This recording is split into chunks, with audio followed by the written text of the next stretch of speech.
बिस्मिल्लाहिर्रहमानिर्रहीम। अस्सलाम वालेकुम या अली मदद। जीअं त नाज़रीन हींअर असां मौजूदु आहियूं त एक्सपर्ट मीडिया पेज तां लाइव बराह रास्त जीअं त परिया टाउन जे धरणे ख़िलाफ़ जेके जीअं सिंध माल समेत तमामु जेके सियासी समाजी ऐं क़ौमी जमातनि पारां एहतिजाजी धरणो ॾिनो, उन हवाले सां अॼु असां जीअं सिंध माल जे मर्कज़ी अॻवान गफ़ार मिर्ज़ा सां ॻाल्हि ॿोल कंदासीं त संदनि जो छा चवणु आहे। छो जो तमामु त जेके रियासती इदारनि तरफ़ां ऐं सिंध पुलिस तरफ़ां जेके क़ौमी कारकुन खे खंभे गुम कयो वियो ऐं किथे किथे गिरफ़्तारियूं कयूं ऐं जॾहिं त ताज़ो सिका नूनारी वारे बि मामले ते ॻाल्हि ॿोल कंदासीं ऐं संदसि खां मुख़्तलिफ़ वठंदासीं आख़िरकार हीउ छा करणु आहे ऐं छा पियो थिए सिंध में।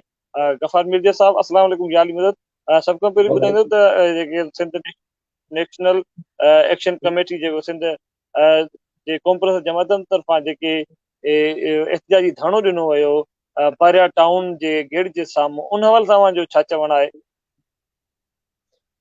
सभ खां पहिरियां त जंहिं क़ौमुनि जे ज़मीन जी विलार थींदी आहे उते धारियाईंदा आहिनि त उन क़ौमुनि जो वजूद जेको आहे सो मिसार वेंदो आहे।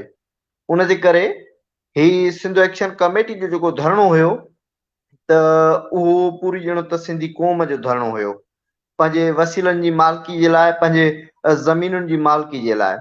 कराची खां वेंदे जामशोरो खां वेंदे ठटे ताईं जेका इहा ज़मीन आहे उहा धारनि हवाले कई वई आहे। उन में सिंध गवर्नमेंट जेको आहे सो हिकिड़ो भुॻड़नि मुठ ते उन धारनि खे ही सिंध जूं ज़मीनूं ॾिनियूं आहिनि, जंहिंजे करे असां जेके सिंधी आहियूं उहे अक़िलत में तब्दील पिया थियूं ऐं का बि क़ौम ईअं न चवंदी आहे त को असां अक़िलत में तब्दील थियूं ऐं धारिया जेके हिन क़ाबिज़ थी वञनि। हिते रुॻो धारियुनि जी रहाश जो मसइलो न आहे, पर जेको गैर मुल्की अचे थो उहो हिते पंहिंजो वोट बि दाख़िल पियो कराए, उहो पंहिंजो एनआरसी कार्ड बि हिते पियो ठाराए ऐं एतिरे ताईं जो हू इलेक्शन में हिसो पियो वठे।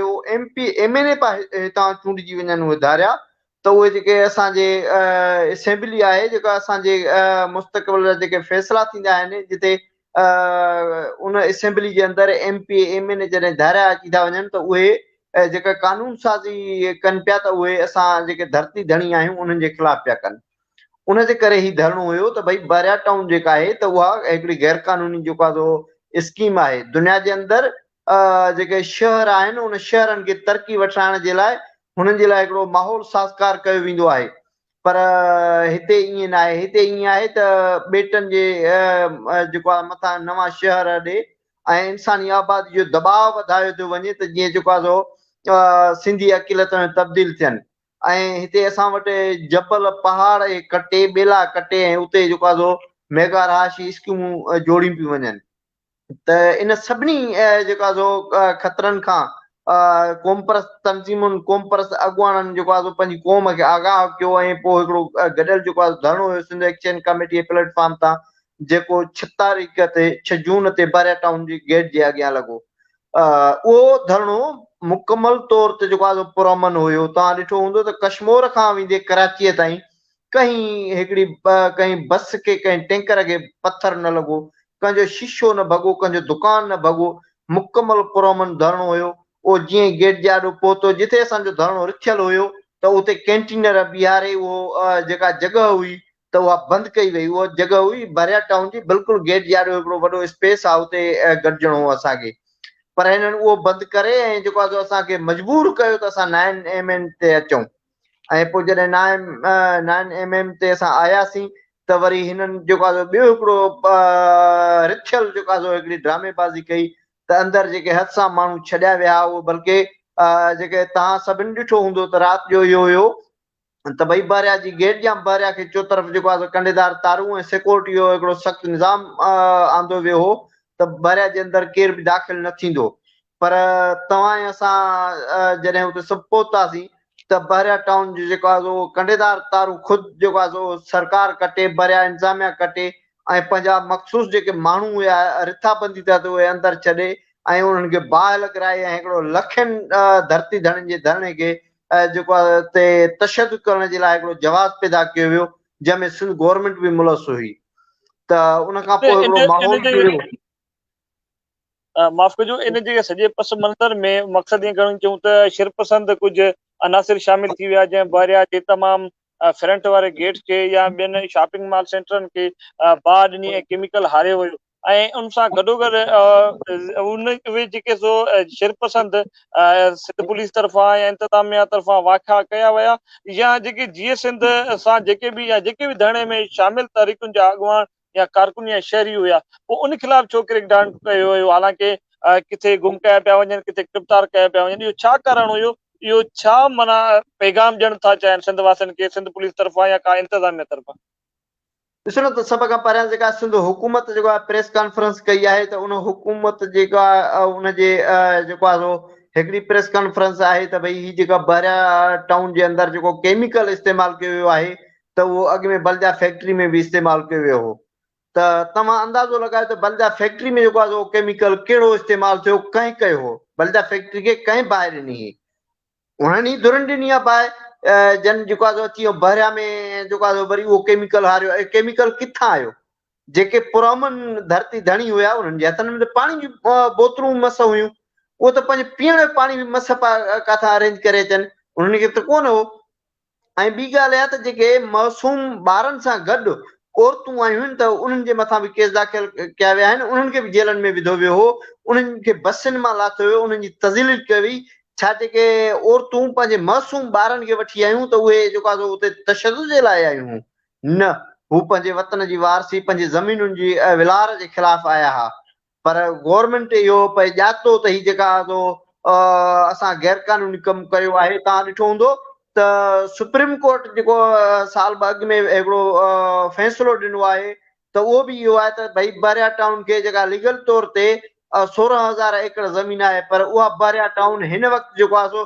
70,000 एकड़ खां मथे जेको आहे उहा कब्ज़ो ज़मीनूं कब्ज़ो करे ऐं उहा ठाही वई आहे तव्हां अंदाज़ो लॻायो त 100 साल अॻु में जिते भिटाई अचे रहियो भिटाई जो जेको तकियो आहे त उहो मसमार कयो वियो आहे जिते जेकी उते गबोल ऐं जेका जोखिया कलमती आहिनि उन्हनि जा जेके क़दीमी ॻोठ आहिनि उहे मसमार कया विया आहिनि उन्हनि जा मुक़ाम मसमार कया विया आहिनि ऐं जेका जेके जबल आहिनि जिते कराची यूनिवर्सिटी ऐं सिंध यूनिवर्सिटी जा शागिर्द अचे रिसर्च कंदा हुया त उहे माग जेको आहे मिसारिया विया आहिनि ते सॼो असांजी ज़मीन ते विलार आहे या गैर कानूनी विलार आहे ऐं असां जेको जुदोजहद हुई कानूनी हुई ऐं हिननि जेको कब्ज़ो कयो आहे हिननि जेके केस कया आहिनि उहे गैर कानूनी आहिनि त तक़रीबन हिकु तरफ़ त तमामु तर जेके सो औरतूं ॿार यानी कि माइरूं भेनरूं सिंध जूं शामिल हुयूं आहिनि धरणे में ऐं जॾहिं त सिंध नेशनल एक्शन कमेटी जी बि इंतिज़ामिया मुकमल तौर ते क़यादत मौजूदु हुई छा हिन खे इल्मु न हो त अहिड़े क़िस्म जो बि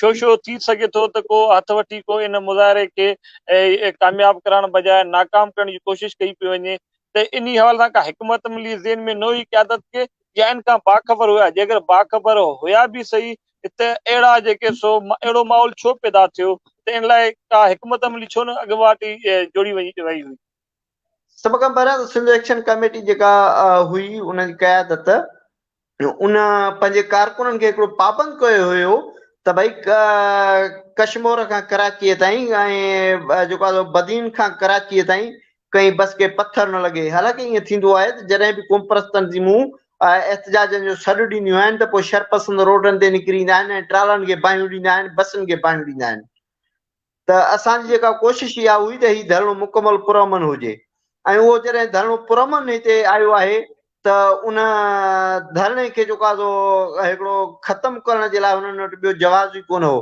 प्लानिंग त कोमप्रस्तनि जी कोन हुई का त को भंजरा कंदा या छा जेकॾहिं इहा हुई त पोइ उहे शरपसंद जेको आहे छो हिननि पंहिंजा आंदा जेके अंदरि केमिकल हारियूं केमिकल किथां आयो आहे तव्हां गाजी खुआड़ खां जेको आहे कराची ताईं अचो था त अलाए केतिरी तव्हांजी तलाशी वरिती पर जेके हिते दहशतगर्द आहिनि जेको बारूद खणी अचे इंसानी हिते ज़िंदगियुनि खे ख़तमु पिया कनि त उहे काॾों पिया अचनि कीअं पिया अचनि एतिरो आसानी हुननि खे कीअं पई हिते रसाई मिले त इहे सभु जो सभु हिननि जा हथ जा आंदड़ माण्हू हुया जेके हुते रहाए ऐं जेको आहे हुननि खां बाहियूं ॾियारियूं हुयूं आहिनि मक़सदु चवण जो त जीअं साफ़ ज़ाहिर हाणे लिक में कहिड़ी ॻाल्हि कई मुतहिदा क़ौमी मूवमेंट ते इहे नवां जदीद हथियार इस्तेमालु करे ऐं दहशतगर्दी लाइ इस्तेमालु कया वेंदा आहिनि पूरे कराची हैदराबाद जो अमन ख़राब करण लाइ ऐं जॾहिं त बल्दिया समेत कई फैक्ट्रियूं या कई मिलूं कारखाना हिननि जदीद क़िस्म जे केमिकल हारे करे हिननि जेके सो कई कराची जा मासूम शहरी शहीद करे विधा आहिनि या मारे विधा आहिनि। वरी बि माना ईअं खणी चऊं त जीअं सिंध मां जो या सिंधी क़ौम परस्तनि जमातनि जो या हालांकि ईअं की मां वधीक वधारो कयां इन सवाल में त शहीद गनी जो बि इहो ई साॻियो मौक़िफ़ हुयो त जन बल्दिया खे ई केमिकल हारे साड़ियो वियो, इन केमिकल सां अॼु उहे ई साॻा ई असांखे उनजा सैंपल मिलिया आहिनि। त मक़सदु इहो साॻियो इहो कराची जी जेका वॾी जमायत लिखी पढ़ी थी वञे माना उन ई इशारा वञनि था त माना इन धरणे खे नाकाम बणाइण लाइ उन्हनि अहिड़ा हथ कंडा शामिल कया। ॾिसो न त जॾहिं बल्दिया फैक्ट्री खे बाहि आई हुई तॾहिं बि जेको आहे उहा जमायत MQM उहा पीपल्स पार्टी इत्यादि जमायत हुई सिंध गवर्नमेंट में। जॾहिं अॼु बहरिया टाउन खे उन ई केमिकल सां बाहि ॾिनी वई आहे त बि सिंध हुकूमत जो सहकार आहे, इमरान हुकूमत जो उन्हनि खे सहकार आहे। जन 250 खां मथे माण्हू साड़े ऐं मारिया त उन्हनि जे नाले जेको आहे प्राइम मिनिस्टर चए थो त उहे नफ़ीस इंसान आहिनि, पर ही जेके पंहिंजे ॻोठनि पंहिंजे क़दीमी माॻनि जे तहफ़ुज़ लाइ निकिता आहिनि त उहे दहशतगर्द आहिनि जिन ते 30 खां मथे FIR कटियूं आहिनि। GS महाज़ चेयरमैन मोहतरम रियाज़ अली चांडियो साहब ऐं समूरी जेका क़यादत आहे उनखे फोर्थ शेड्यूल में शामिल करे ऐं उन्हनि चुरपुर ते ऐं उन्हनि जे तक़रीरुनि ऐं तहरीरुनि ते पाबंदी हई वई आहे। त हिते इज़हार जी आज़ादी ते पाबंदी आहे, हिते वतन जी वारसी करण ते पाबंदी आहे, हिते त उन दहशतगर्दनि खे छो ॾिनी थी वञे जेके सेवण में अचे इंसानी रत पिया वहाइनि, जेके शिकारपुर में इंसानी रत पिया वहाइनि, जेके जेकमाबाद में जेको आहे इंसानी रत पिया वहाइनि, जेके ख़ालिद मोहम्मद सुमरे साहब खे शहीद पिया कनि, जेके साईं हुसैन शाह ते बम धमाको कनि, जेके हाजन शाह माड़ी वारे खे उॾाए छॾनि, जेके कलंदर जी दरगाह खे न बचनि, त उहे आज़ाद घुमनि पिया। पर ही जेका पुरअमन सियासी अॻुवान आहिनि त उन्हनि जे चुरपुर ते पाबंदी आहे। सो ईअं थींदो आहे त जेके पंहिंजे वतन जी वारसी कंदा आहिनि, पंहिंजे वसीलनि जी वारसी कंदा आहिनि त उन्हनि जे मथां जेके रियासत जे अंदरि जबर थींदो आहे त पोइ क़ौम में हिकिड़ी बग़ावत पैदा थींदी आहे ऐं जेका उहा क़ौम पंहिंजे उथी ऐं पंहिंजे हक़नि जे लाइ पंधु करणु लॻंदी आहे।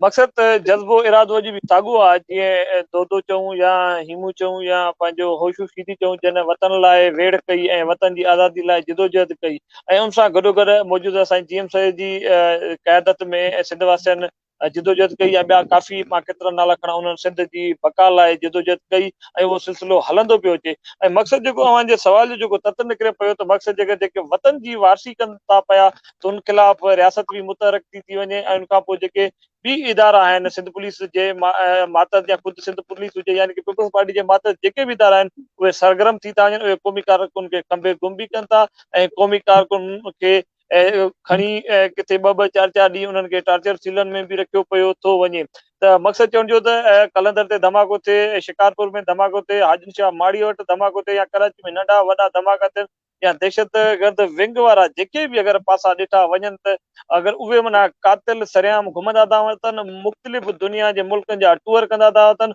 हुननि ते का बि पाबंदी न आहे, जेकर आहे बि त उन्हनि ते जेके सिंध जी मालिकी कनि था पिया।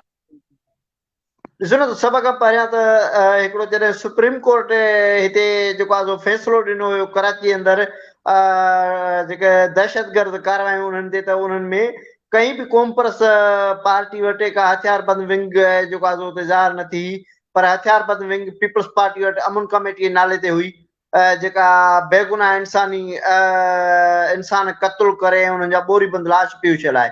ॿी जेका विंग हुई त उहा ज़ाहिर थी हुई MQM वटि, जन लखे इंसान जेको आहे क़तल कया विया। जमात इस्लामी वटि जेको आहे उहा विंग ज़ाहिर थी हुई, जन उहो हथियारबंद पंहिंजो फोर्स पालियो आहे। त कंहिं बि क़ौम परस्त तहरीक वटि उहा का अहिड़ी का विंग कोन्हे का, त पोइ उन्हनि खे त इक़दार में आंदो थो वञे, उन्हनि खे MP MNA-शिप ॾेई मिनिस्ट्रियूं ॾेई ऐं उन्हनि खे जेको आहे असांजे मथां सलत कयो वियो आहे। ही क़ौम परस्त तहरीक खे हिसाइण जो मतिलबु इहो आहे त माना पीपल्स पार्टी ऐं ज़रदारी माफ़िया खे डिघी छूट ॾियणी आहे त हू ही सिंध जो जेको आहे खज़ानो आहे उहो लुटनि ऐं जेको आहे अवामी खे हिकिड़ा अहंज पहुचाइनि। पर असां ईअं थियणु कोन ॾींदासीं। असां हिन करप्ट माफ़िया जो घेराव कंदा पिया अचूं ऐं रोडनि रस्तनि ते हुननि जे ख़िलाफ़ जिदोजहद कंदा पिया अचूं ऐं अवाम खे हुननि जे लाइ आगाह कंदा पिया अचूं त उथो, ही तव्हांजा सॼण न आहिनि, ही तव्हांजा वेरी आहिनि जेके तव्हांजे वजूद खे मिसाइण जे था चाहिनि। ऐं तव्हां ॾिसो त जेके धरती धणी आहिनि त उहे केसनि में अंदरि आहिनि, पर जेके गैर मुल्की आहिनि, जॾहिं असां चऊं पिया त भई गैर मुल्की जेके सिंध में आहिनि उहे असांजे वसीलनि ते ॿार आहिनि, उन्हनि खे ॿाहिरि कढो त केरु न पियो चए। पर अॼु जॾहिं उहो साबित थियो आहे त गैर मुल्की जेका हिन दहशतगर्दी में मुलविस आहिनि त उन्हनि खे शिनासी कार्ड कंहिं ठाहे न आहिनि। उनजो ज़िम्मेवार केरु आहे? जेका DG नादरा आहे, उनजी तव्हां कुझु ॾींहं अॻु में प्रेस कॉन्फ्रेंस ॿुधी हुई, जन पंहिंजा जेको आहे ऑफिसर कुझु हटाया आहिनि कराची जे अंदरि। उहो ईअं चई त भई सिंध जे अंदरि जेको आहे 40 लख गैर मुल्कनि खे शिनासी कार्ड ठाहे ॾिना विया आहिनि, पर असां चऊं था जेके शिनासी कार्ड 40 लख ठाहे ॾिना आहिनि त फौरी तौर ते उहे रद्द कया वञनि ऐं उन्हनि खे मुल्क नेकाली ॾिनी वञे। त पोइ उन्हनि खे मुल्क नेकाली छो नथी ॾिनी वञे? इन जो मतिलबु त जेके दहशतगर्द आहिनि उन्हनि खे पोइ सपोर्ट कंदी आहे, उन्हनि खे गवर्नमेंट ई सपोर्ट आहे ऐं गवर्नमेंट ई सॼी दहशतगर्दी कराए पई। रोज़ धरती धणी कराची में क़त्ल पिया थियनि, ॿियनि शहरनि में क़त्ल पिया थियनि, उनजी ज़िम्मेवार गवर्नमेंट आहे। दादो त सवाल हिकिड़ो जेकर बारियार आख़िरी सवाल ते चऊं था, पोइ वरी साॻियो गैर मुल्की फंडिंग ते अचूं था, या जेके गैर मुल्की अची त पनाह गुज़ीर बणिया आहिनि जिन धरती धणियुनि खे तंग करे छॾियो, उन सवाल ते बाद में चऊं था। सभ खां पहिरीं त जेको हिन जीअं सिंध या तमामु जेकी कॉम्प्रेस जमातनि या शहरी तंज़ीमूं जेके गॾु हुयूं, उन धरणे खां पोइ जेका बारिया टाउन जेका वलार करणु वञे पई, त उहा वलार खां पोइ हिते मोटी आहे या अञा इहो सिलसिलो अॻिते वधियो आहे, या इन धरणे खां पोइ बारिया टाउन इंतिज़ामिया जो छा मौक़िफ़ आहे? हालांकि हुनजो हिकु भेरो मां या प्रेस कॉन्फ्रेंस ॿुधी, हुनजो चवणो त ही मालिक जेके घरनड़ी मक़ामी जेके बि ॻोठाणा आहिनि या इलाइक़े वासी आहिनि, उहे पाण इहे ज़मीनूं असांखे विकिरो करे ॾेई विया आहिनि। इहे 3 खां 32 इदारनि मां इजाज़तनामो मिलंदो आहे, पोइ वञी असां अॾावत शुरू कंदा। इन हवाले तां थोरो पॉइंट ऑफ व्यू ॾींदा। ॾिसो न त तव्हां मोबाइलियूं पुलिस जूं भरे तव्हां पर्सनल सिक्योरिटी गार्ड खणी ऐं मुराद गबोल ॻोठ ते वञी चढ़ाई कयो, उते वञी औरतुनि ते तशदुद कयो। छा या उन पंहिंजे वारसनि ज़मीन खपाई आहे? जेके पंहिंजी ज़मीन पंहिंजे मक़ामी जेके क़दीमी ॻोठनि जे लाइ तव्हां सां मुआदो पिया अटकाइनि ऐं तव्हां हुननि खे गोली पिया हणो, इहो कूड़ था हणनि या बदनियती ते हिननि जे जेको आहे बयानु आहे। कंहिं बि पंहिंजी ज़मीन न खपाई आहे। छा शाह लतीफ़ तकियो कंहिं खपायो आहे? कंहिंखे इजाज़त आहे? मक़ामी जेके असांजा माग आहिनि उहे कंहिं खपाया आहिनि?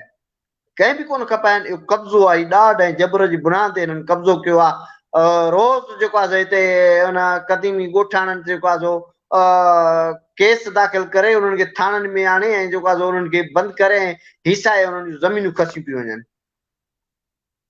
पर मक़सदु तो रज़ा ख़ुशी सां को बि नथो कपाए। ज़ाहिर ॻाल्हि आहे, भेट धणी हिकु अक़ीदतमंद दरगाह आहे, पर ही उनजो जेको तकियो आहे उन लाइ बि एतिरो ई एतिराम आहे। त मक़सदु उन्हनि खे हीअ आहे परेशान करे, उन्हनि खे दाबाव धड़काव ॾेई करे इहे ज़मीनूं तॾहिं ख़रीदो कयूं थियूं वञनि त माना मक़ामी इलाइक़े वासियुनि खे या ॻोठाणनि खे, त माना मक़सदु इहो नतीजो निकिरे थो त वरी बि माना इन जे पुठियां को पुलिस जो या सिंध हुकूमत जो प्रेशर आई आहे, तॾहिं माना हिननि खे ज़मीन विकिरो करे ॾिनी पियूं वञनि। हाणे सिलसिलो वलार जो हलंदड़ आहे या ख़तम आहे? मलक रियाज़ जेको आहे त उहो ज़रदारी जो ॼण मुंशी आहे। ही सॼी जेका विलार आहे त ज़रदारी माफ़िया ऐं मलक रियाज़ जी हिकिड़ो गॾियल ॻठ जोड़ आहे, जंहिंजे करे असांजी ज़मीन ते विलार कई पई। रुॻो बारिया टाउन न, पर DHS सिटी खे वठो त उहा केतिरी विलार थी आहे, या जेके ॿिया मेगा रहायशी मनसूबा आहिनि उन्हनि जी आड़ में जेको आहे विलार कई थी वञे। तव्हां जेके मक़ामी माण्हू आहिनि जामशोर ऐं जेको आहे ठटे जा, त उन्हनि जा फोती खाता नथा ठहनि। उहो नादरा जो रिकॉर्ड जेको आहे त उहो MP MNA जे घरनि ते पियो आहे। रेवेन्यू जेको मुख़्तियार कर आहे त उहो MP MNA जे ओताकुनि ते वेही ऐं जेको आहे सॼो सिस्टम पियो हलाए। जेके असुल खातेदार आहिनि त रुलंदा ऐं घुमंदा पिया, त उन्हनि खे खातो फोती खातो बि नथो तब्दील थी मिले ऐं उन्हनि खे सेल सर्टिफिकेट बि नथो ॾिनो वञे। त सॼो सॼो ज़रदारी माफ़िया जी गुंडागर्दी आहे जेको हू कनि पिया। मलक रियाज़ जी माफ़िया त इहे हुनजे लाइ मशहूरु आहे त हर हुकूमत जो हिसो रहंदो आहे। पोइ ज़रदारी हुकूमत हुजे, नून लीग जी हुजे, या माज़ी में पीपल्स पार्टी जी हुकूमत हुई, त हुनजो माना हिकु मोहरो आहे। कॾहिं कॾहिं हू जज बि ख़रीद करे विझंदो आहे ऐं हुकूमतूं बि ख़रीद करे विझंदो आहे। हिकु इन करे पारां इहो बि इंकशाफ़ कयो वियो त मलक रियाज़ अगरि कॾहिं कॾहिं हुकूमत ड्राए बि विझंदो आहे, त हे त हिकु आम ॻोठाणा आहिनि जिन खे प्रेशराइज़ करे करे हुननि खे जेके हुन जूं बनियूं वग़ैरह ख़रीद कयूं थियूं वञनि ऐं हुननि खे पंहिंजे लाइ सचो नकुल नथो मिले, फर्द नंबर नथो निकिरे। जीअं पाण वटि मक़ामी सतह ते इहो मसइलो थींदो आहे, को बासर वॾेरो ग़रीब जी ज़मीन खे तके करे उनखे पोइ वरी वठण जी कोशिशि कंदो आहे, मुख़्तलिफ़ हरबा इस्तेमालु कंदो आहे त जीअं इहा बनी मूंखे विकिरो करे ॾिए, पोइ हाणे भुॻड़नि मुठि ते ॾिए या चंद रुपयनि में ॾिए। माना एॾे कराची में बि साॻी रविश अपनाए वई आहे। तव्हां ऐं असांजे हिन सिंध जे अंदरि हिकिड़ा माहौल पैदा कयो वियो आहे। भई जेका कोहिस्तानी बनी आहे, ज़मीन आहे, त उहा जेको आहे सो हिकिड़ा वॾनि बिल्डरनि खे जेको आहे सो ॾेई भुॻड़नि मुठि ते गवर्नमेंट ऐं उते राशी मेगा हाउसिंग स्कीम पई ठाराए, मजबूर पई करे ॻोठाणनि खे त हू जेको आहे सो हितां लाइ ॾियनि। ॿियो हिकिड़ो वॾो जेको हिन वक़्तु बहिरान हले पियो थो, उहो ज़रई पाणी जो आहे। गाजी वार कबर शला कोटे सॼो जेका पटी आहे, पर ही पर चकर आहे त गुडू में बि जेको आहे माण्हू एहतजाज पिया कनि ज़रई पाणी कोटे जे ख़िलाफ़।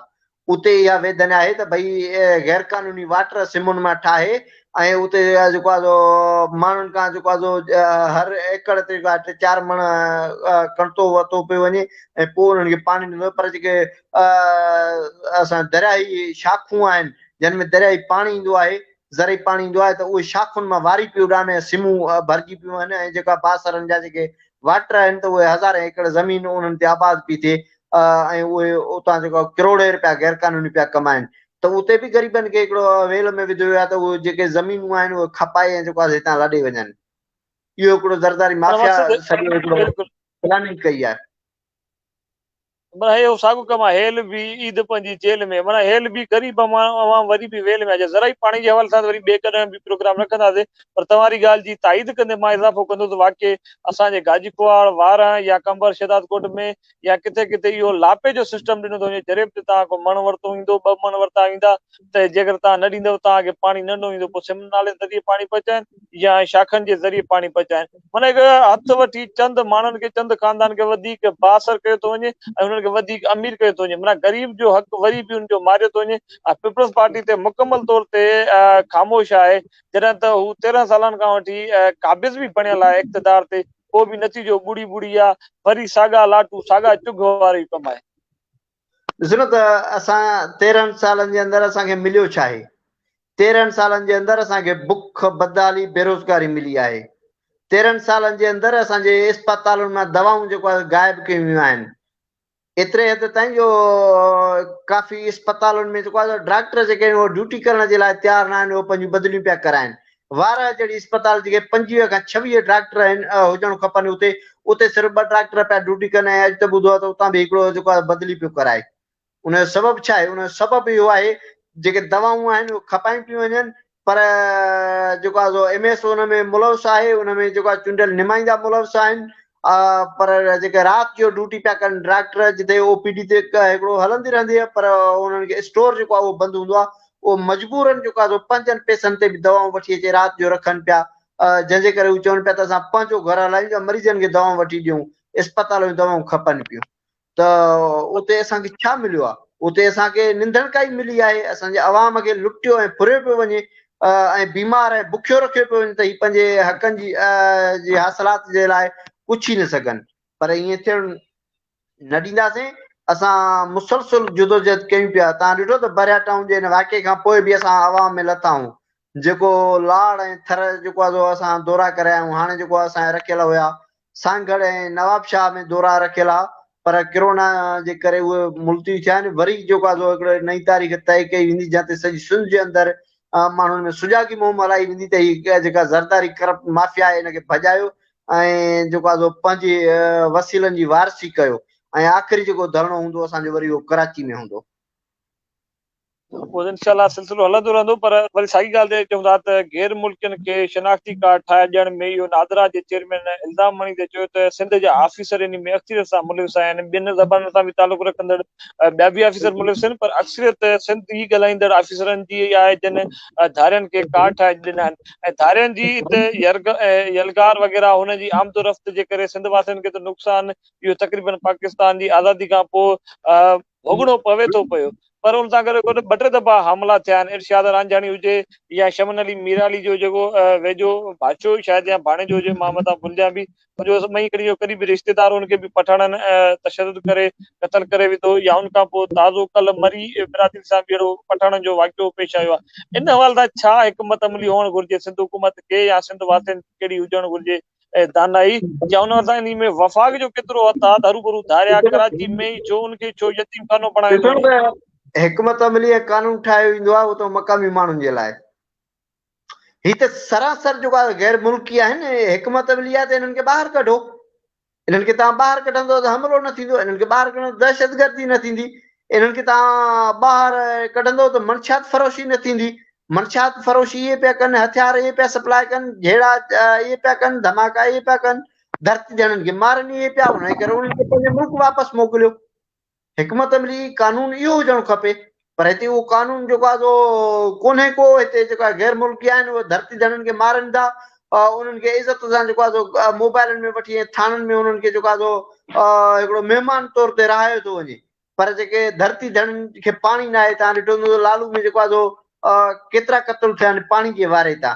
जॾहिं बुख ऐं बदहाली ईंदी आहे त पोइ झेड़ो शुरू थींदो आहे। उन करे ही झेड़ा जेका बुख बदहाली जे करे जेसि ताईं ज़रदारी माफ़िया रहंदी तेसि ताईं इहे झेड़ा जटा ख़तम न थींदा।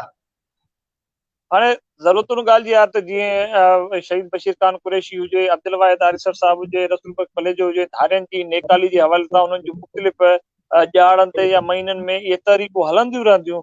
पर मौजूदा सूरत हाल में जेका क़ौम परस्त क़यादत आहे उहा इन हवाले सां का नई हिकमत अमली जुड़ जी का तहरीक हलाइण जो ऐलान करे थी, या बसि इहा वरी ख़ामोश ई रहिजी वेंदी, सिर्फ़ु हिकु बारी प्रेस रिलीज़ में ई बयान ईंदा, बाक़ी मुकमल तौर ते जिदोजहद न थींदी इन हवाले सां? या को अगरि मुस्तक़बिल में अहिड़ी का प्लानिंग आहे इन हवाले सां धारियनि जी नेकाली जे हवाले सां?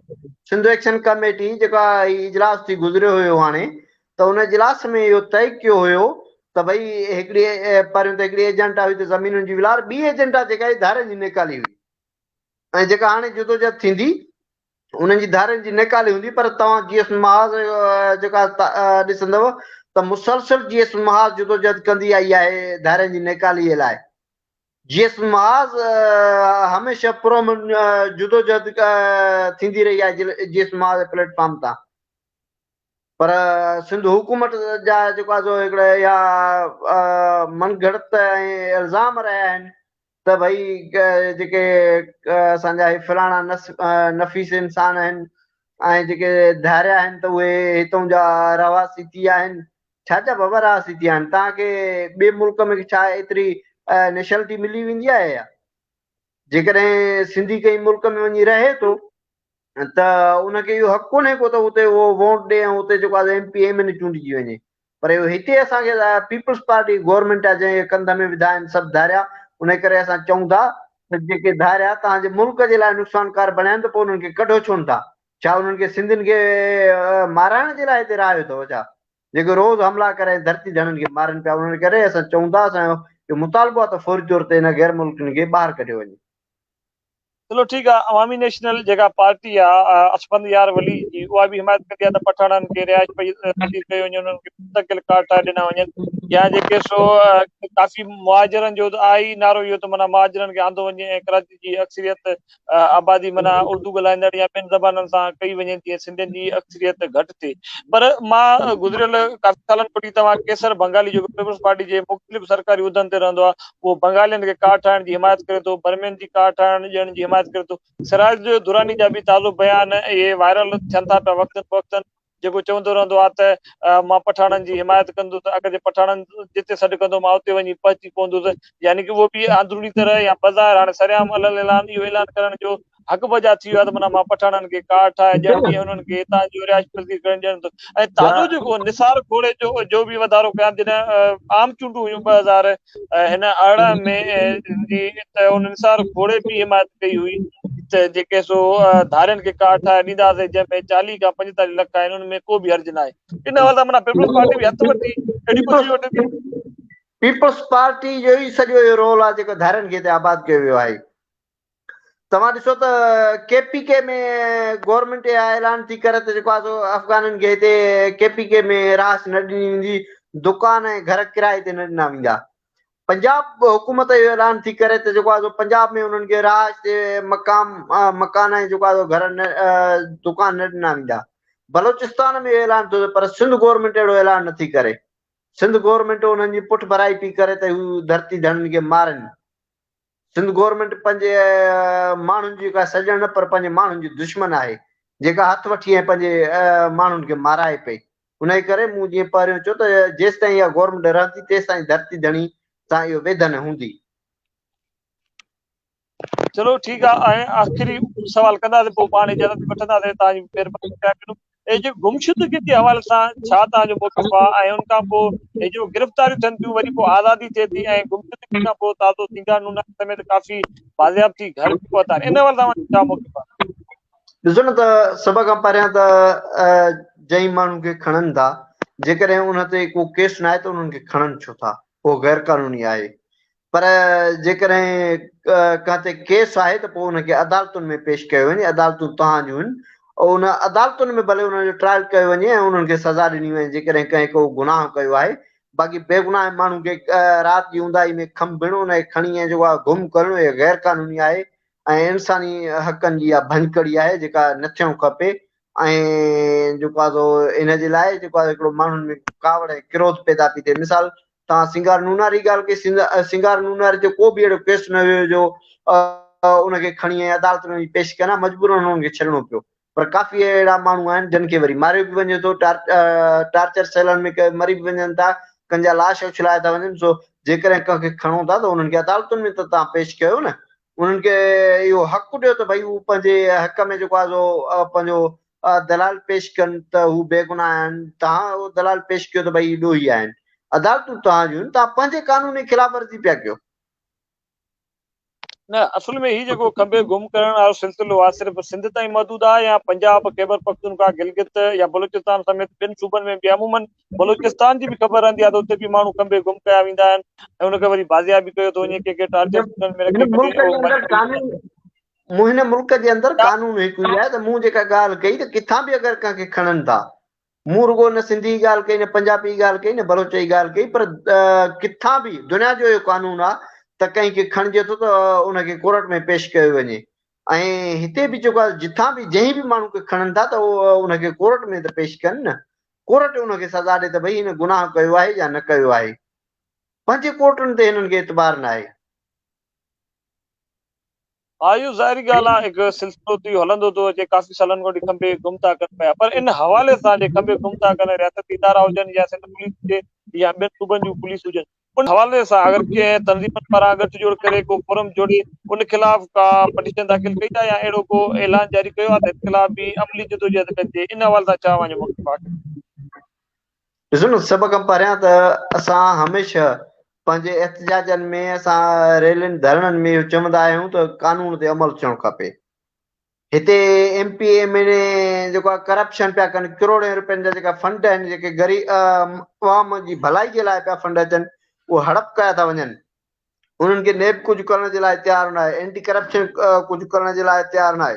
उन करे असां चवंदा आहियूं त कानून जी बालादस्ती हुजणु खपे। कानून हरकत में अचे इन सभिनी, जेकॾहिं को ॾोह थो करे त उन ॾोहारी खे जेको आहे सज़ा अचणु खपे।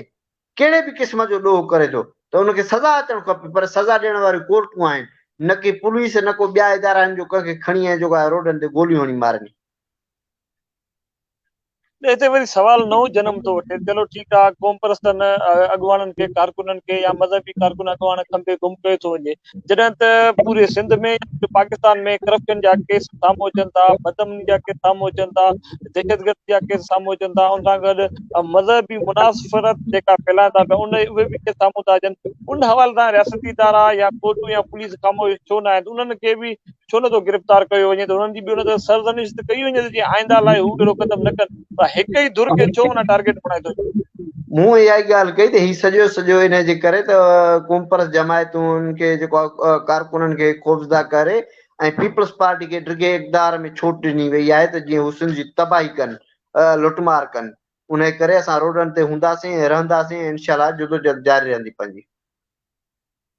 ठीकु आहे, वॾियूं महिरबानियूं तव्हां पारां टाइम ॾियण जो। ही हुयो असां सां गॾु जीसिंध माल जो मरकज़ी अॻवान गफ़ार मीर साहब, जंहिं पंहिंजे मौक़े में चयो त अगरि खंबे गुम कयल जेके बि असांजा ॿाहिरि या क़ौम परस्त या जेके बि जन सूबनि सां जन तनक़ीमनि सां तालुक रखनि था उनखे कोर्टनि में पेश कयो वञे, त जीअं उनखे जेका बि केस आहिनि उन ते दाख़िल करे उनखे भली बेशक कोर्ट तरफ़ां ई सज़ा ॾिनी वञे।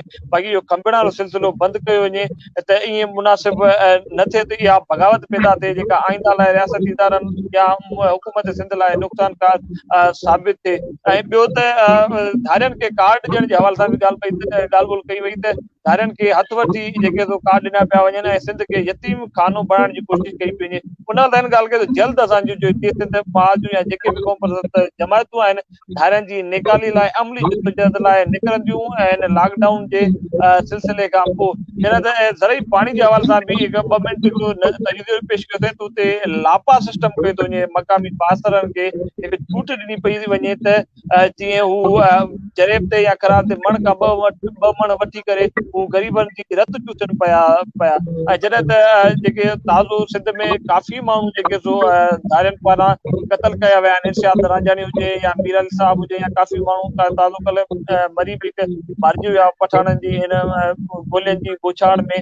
त उन्हनि ख़िलाफ़ बि तुर्त कार्रवाई कई वञे ऐं उन्हनि ज़ालिमनि खे बि पुलिस जे ऐं जेल जे शिकंजे में आंदो वञे त जीअं धरती धड़नि सां नाइंसाफ़ी न थिए। बाक़ी जेकर इहे कार्रवायूं इहे मसइला हलिया त इहे असां जीअं सिंध ऐं सिंध नेशनल कमेटी तरफ़ां सिंध नेशनल एक्शन कमेटी तरफ़ां इहे जिदोजहद जारी रहंदा। इहे जिदोजहद साॻा ई तरीक़ा अपनाया वेंदा।